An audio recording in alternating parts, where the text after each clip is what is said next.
Alright, off we go. It's the Ryan Hartson Show on BWC Internet Radio. I'm Ryan Hartson. On the program today, we are switching gears from west to east, and we are previewing the Eastern Conference Finals Game 2 between the Chicago Bulls and the Miami Heat. Corey, at some point this evening, should be breaking down Oklahoma City-Dallas Game 1. It was a very exciting game. I'll let him do that. And I am going to take the privilege, and it really is a privilege, to let me preview the Heat and the Bulls Game 2 tonight from Chicago, the United Center. And this series, I think, is going to be going down as being called the Oprah Series, considering she owns the damn thing.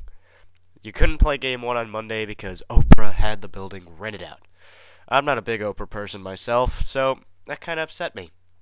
I don't like Oprah. I don't think she should be getting in the way of the Eastern Conference Finals. But she's Oprah, and she has literally more power than anyone else on the planet. She is the most powerful woman on the planet, and she is also the most powerful man on the planet, incidentally. So she essentially takes the United Center by herself for Monday, so we have to have Game 1 on Sunday. No big deal. Only one problem.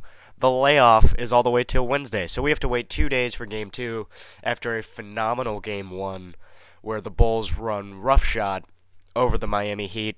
And if anybody paid attention to what I say, which you don't, but that's okay, you know, I'm slowly starting to earn my respect, and then I ate liver and put it on the internet. So any respect that I may or may not have gotten went out the window instantly with the eating of the liver, as some of you saw. But if you listen to me on JMFPSP on Saturday, I said the Bulls are going to win Game 1 because there's going to be so much emotion in the building, and LeBron and D-Wade aren't going to know how to handle starting off a series on the road. They've never done it before, at least with this group together. I'm pretty sure both LeBron and D-Wade have started off series on the road. You know, they've been lower seeds before, blah, blah, blah. You know what that's like. So, with, all the emotion in the building, Derrick Rose doing his thing, I thought they'd be able to take Game 1, and then Miami would take the series over from there. What I didn't anticipate was the rest of the Chicago Bulls team showing up. Luol Deng playing a great game. He was phenomenal. Defended LeBron James extremely well. You have to give him a ton of credit. I'm giving the Bulls credit today. I have been one of the Bulls' biggest critics out there, and now I'm going to give them some credit. Whatever pieces they do have played extremely well, way above average. Their offensive rebounding was phenomenal. Just absolutely crashed the boards.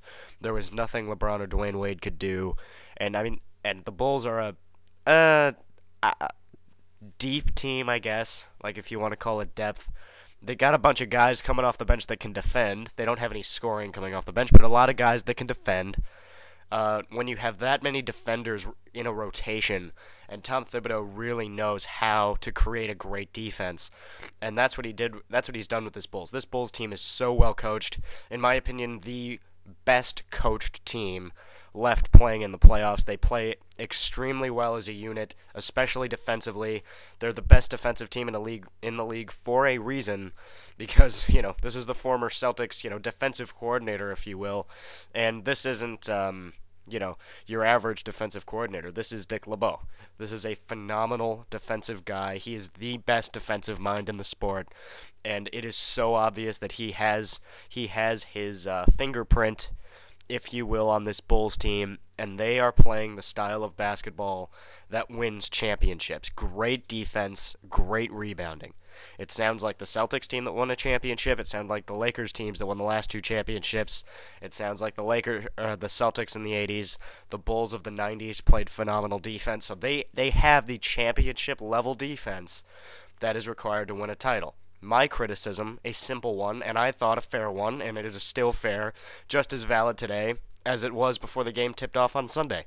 They do not have any legitimate scoring besides Derrick Rose. There is no second guy.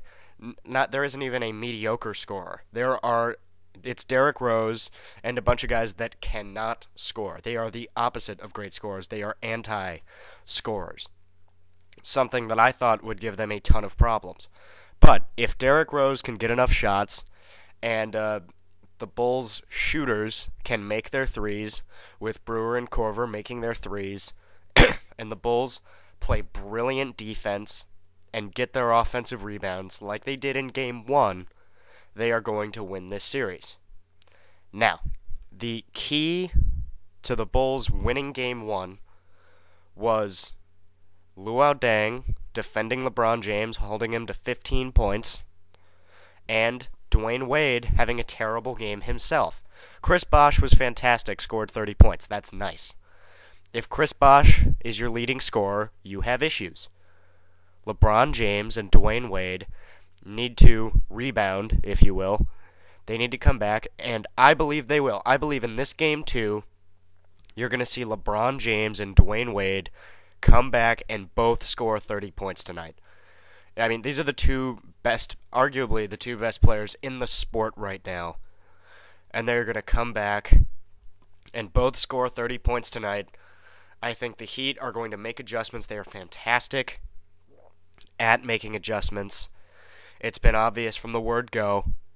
And I think the Heat are going to be able to box out a little better. Udonis Haslem's going to get better minutes.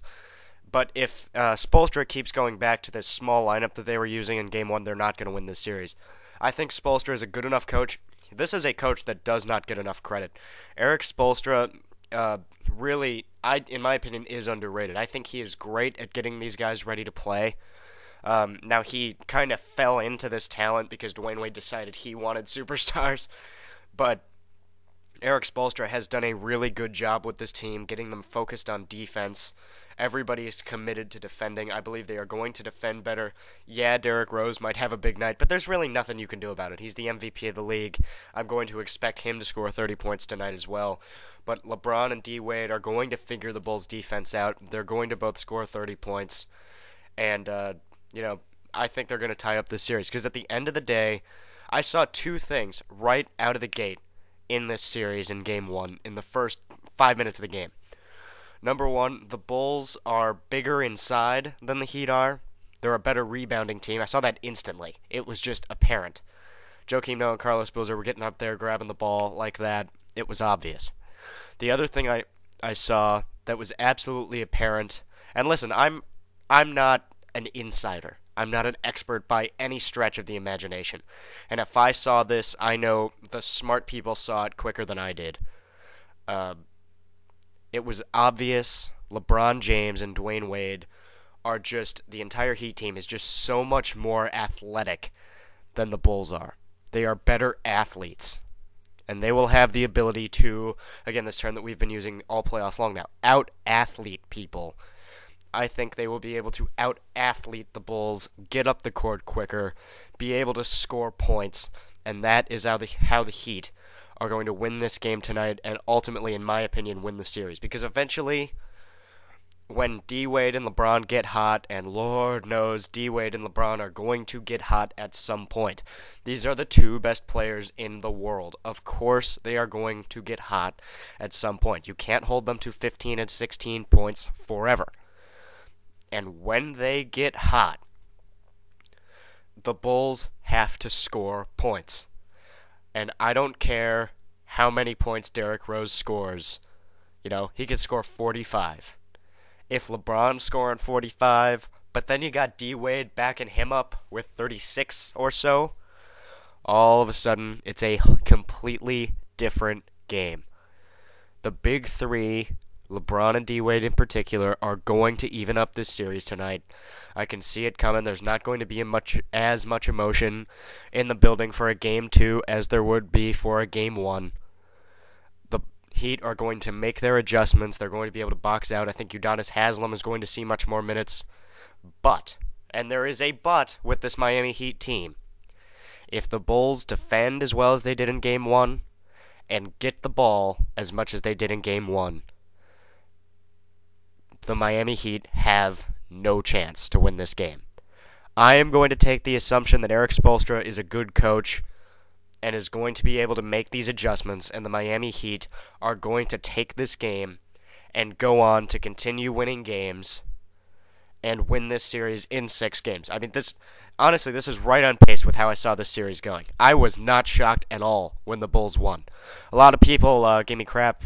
Oh Ryan, you think the Bulls? You have to be shocked that the Bulls killed the Heat. No, why would I be surprised? Game 1 at home. It's the home team is supposed to win game 1 of a conference final because they were the higher seed. So, but I would expect Miami to come back and absolutely win this game. And wouldn't it be funny if it was a blowout? I'm not saying it's going to be, but wouldn't it be interesting? Anyway, this series is very intriguing, and if Chicago wins Game 2, this series is over. I'm completely convinced of that as well.